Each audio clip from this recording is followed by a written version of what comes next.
Welcome everyone to Ricky's Tech Talk. In today's video I will be unboxing and sharing the key details of the new Philips 27-inch gaming monitor. For reference, its model number is 272E1 and I will add a link into the video description. So let's begin with the unboxing and seeing what we get in our box, and then we'll go through the setup of the monitor itself together. So on the top left hand corner you've got Philips gaming monitor, 27 inches or 68.6 centimeters.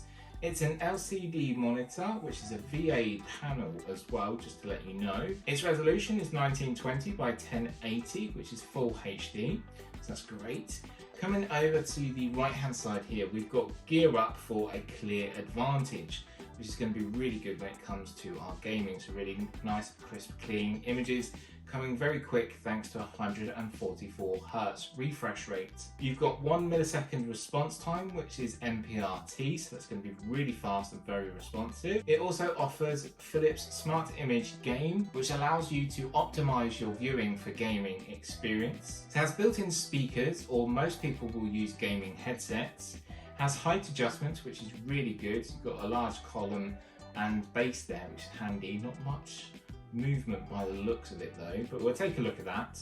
You have HDMI and other connections that we'll go through, so great to connect up next generation consoles maybe, as you can see my Xbox there to the left hand side. Along the top you will get instructions on how to unpack your monitor, so please take a note of these to not damage your display and to not damage yourself. So let's see what we actually get in the box. So in the box, from left to right, we've got our UK 3-pin power connection here, so to provide power. We've also got then our power brick, so that can connect in. That gives you a lot of cable space there, so you can really move it around your desk.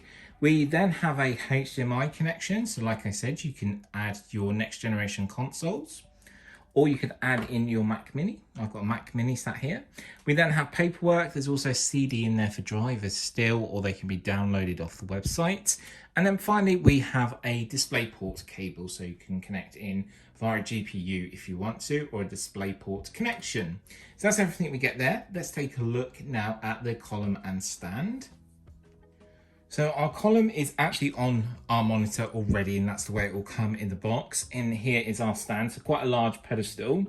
You do have a lock-in nut already pre-installed for you, so that's good to see. We've got 4 rubberized feet on the edges as well to protect your desk or the surface it's going to be on. So a silver effect here. This is plastic. You've got metal underneath here. You've got like a brushed wood effect along the back here actually, which is nice, giving it a textured feel. You've got your I/O as well, so you've got your power, HDMI, DisplayPort, and then headphone jack there.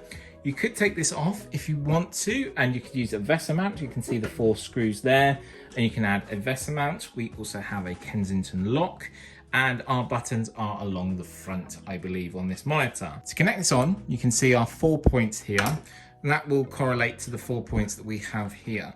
So all you need to do is now line these up, basically. Line them up like that. Use the locking nut then, now to twist in. So you can use a screwdriver if you want to. Don't really use it. It's only when the monitor is really quite heavy. That should do it. Push that down. You could use a Phillips head screwdriver there if you want to.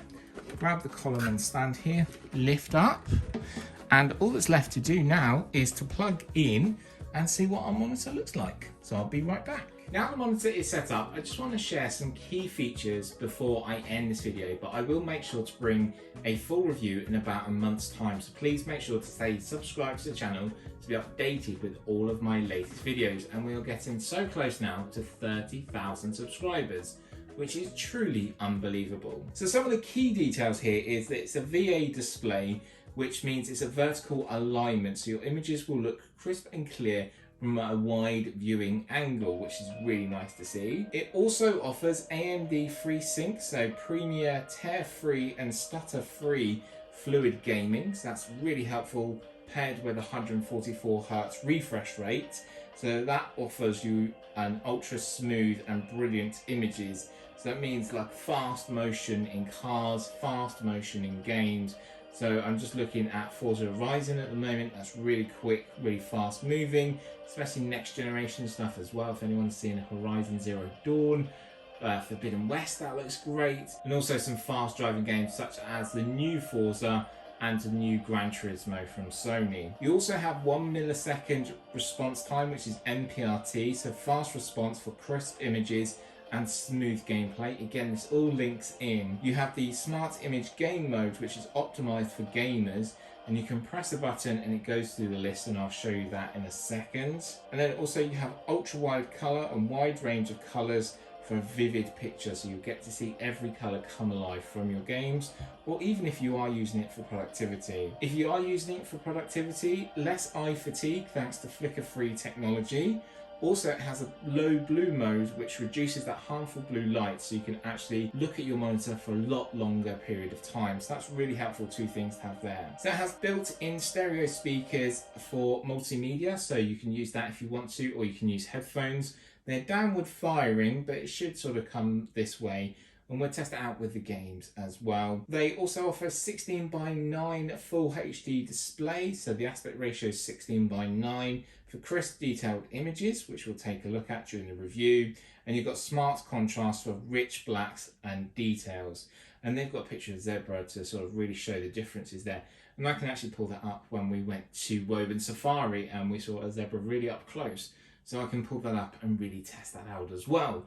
But they're just highlighting some of the key details of this new monitor from Philips. And I will make sure to put the link into the video description so you can go and buy for yourself from amazon.co.uk here in the UK or Amazon US. It is available on other websites as well, so go and make sure to check around, see what you can find. But let me know what you think as well. Leave a comment down below because it is great to hear from you, and I will always try my best to respond. In the meantime, please make sure to stay safe, stay well, and also subscribe to the channel as well. I can see a lot of you are new viewers, and it'd be great if you subscribe to become a Ricky's Tech Talk subscriber. We can grow the channel together and learn about technology, and also I like to make sure that we talk about every accessible point we can, making sure all technology is accessible as it can be. For me, Ricky, stay safe, stay well, and I'll see you in my next video. Bye for now.